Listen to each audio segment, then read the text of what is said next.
आप एडमिट है हॉस्पिटल में? आप हाँ जी। क्या बीमारी है आपको? बुखार है। तो क्या बोला डॉक्टर ने? डॉक्टर नहीं है बोला कि घर जाओ, भाई हमारे पास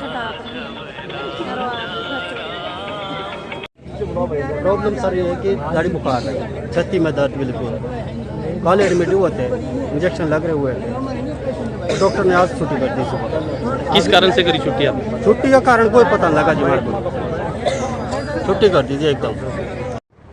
आपके माध्यम से ये बताना चाहता हूँ, हमारे पास 12 पोस्ट है स्टाफ नर्स का, उसमें सिर्फ 2 स्टाफ नर्स हैं, 10 अभी वेकेंट है, खाली पड़ी है। फिर भी जो 2 स्टाफ नर्स हैं, एक हमारे पास मिडवाइफ है, वार्ड सिस्टर हैं, हमने मिलकर बहुत अच्छा काम चलाया है और चला रहे हैं। आज जो डिस्चार्ज हुए हैं उनमें से जो जिनकी घर बहुत दूर है, जिनके पास कोई साधन नहीं है जाने का, उनको हम रीएडमिट कर रहे हैं। उनको हम एसेस करेंगे कि वो छुट्टी लायक हैं या रेफ़र होने लायक हैं, उस हिसाब से मैं खुद अभी देखूंगा और उस हिसाब से काम किया जाएगा। स्टाफ का अभी मतलब आपको अभी हमारे सीएमओ सर का भी फ़ोन आया था, उन्होंने भी इसके लिए अपना एक कदम उठाया। उन्होंने बोला कि जल्द से जल्द 3 या 4 स्टाफ नर्स ऑन डेपुटेशन यहाँ पर भेजी जाएंगी। अभी हमें पता चला था कि यहाँ धरना प्रदर्शन हुआ है और जब मौका हमने किया तो कुछ पेशेंट जो है आज डिस्चार्ज किए थे, कोई 20 से 25, जो कि जैसे मेरी डॉक्टर साहब से बात हुई कि वो ठीक थे, उनको डिस्चार्ज किया। लेकिन वो क्योंकि यहाँ स्टाफ की कमी है, डॉक्टर्स की और नर्सेज की भी, तो वो शायद कुछ कन्नुलाज वगैरह वो कुछ के रह गए थे और वो लोग जो है डिस्चार्ज एक प्रकार से हो गए थे, ठीक थे लोग।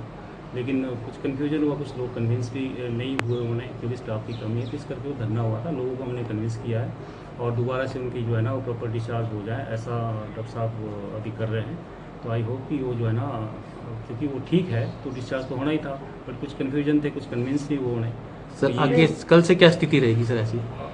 मैं क्योंकि इसमें उच्चाधिकारी को भी हमने रिपोर्ट भेज दी है, एसपी साहब से मेरी बात हुई थी और शायद उन्होंने आगे डीसी मैम से बात की है और आज ही जो है ना स्टाफ की पोजीशनिंग को लेके जो है ना कॉरेस्पॉन्डेंस किया जाएगा और इन फ्यूचर अगर डॉक्टर यहाँ से कोई छुट्टी जाता है तो उनकी जगह नया डेपुटेशन भी होगा। नर्सेज को लेके भी कुछ ना कुछ जो है ना वो डेपुटेशन हो। सर इनको मॉर्निंग में डिस्चार्ज क्यों नहीं किया गया? अगर करना ही था, अगर डिस्चार्ज करना ही था तो मॉर्निंग में करते, शाम को कहीं उन्हें पैदल जाना, कहीं की प्रॉब्लम है, किसी को बस नहीं है, तो कैसे घर जाए? अब ये डॉक्टर साहब बताएं। क्यों डॉक्टर साहब, अगर डिस्चार्ज करना था ठीक थे, बहुत अच्छी बात है, करना भी चाहिए, लेकिन आपने सुबह की मॉर्निंग में क्यों नहीं किया उनको डिस्चार्ज? हमारे पास यहाँ जैसे सर ने बताया कि हम यहाँ 10 डॉक्टर्स की पोस्ट हैं, तो भी मैं पूरा आपको डिटेल में बता रहा हूँ। जैसे डॉक्टर साहब मॉर्निंग देखते हैं, मैं नाइट देखता हूँ। आज सर रिपोर्ट एविडेंस था तो मैं मॉर्निंग में था, तो कल हमारे पास एक्चुअली बड़े दूर दराज से पेशेंट आते हैं तो हम उनको एडमिट करना ही पड़ता है। एंड जैसे आज हमारे पास पेशेंट से एडमिट थे, सुबह तक हमारे पास नर्सेज थी यहाँ पे, बिकॉज कुछ वॉलंटियर आते हैं हमारे पास सुबह मॉर्निंग में सर। एंड हमारे यहाँ 2 स्टाफ नर्सेज हैं, एक डे देखती है, एक नाइट देखती है, इवनिंग के लिए हमारे पास कोई नहीं है।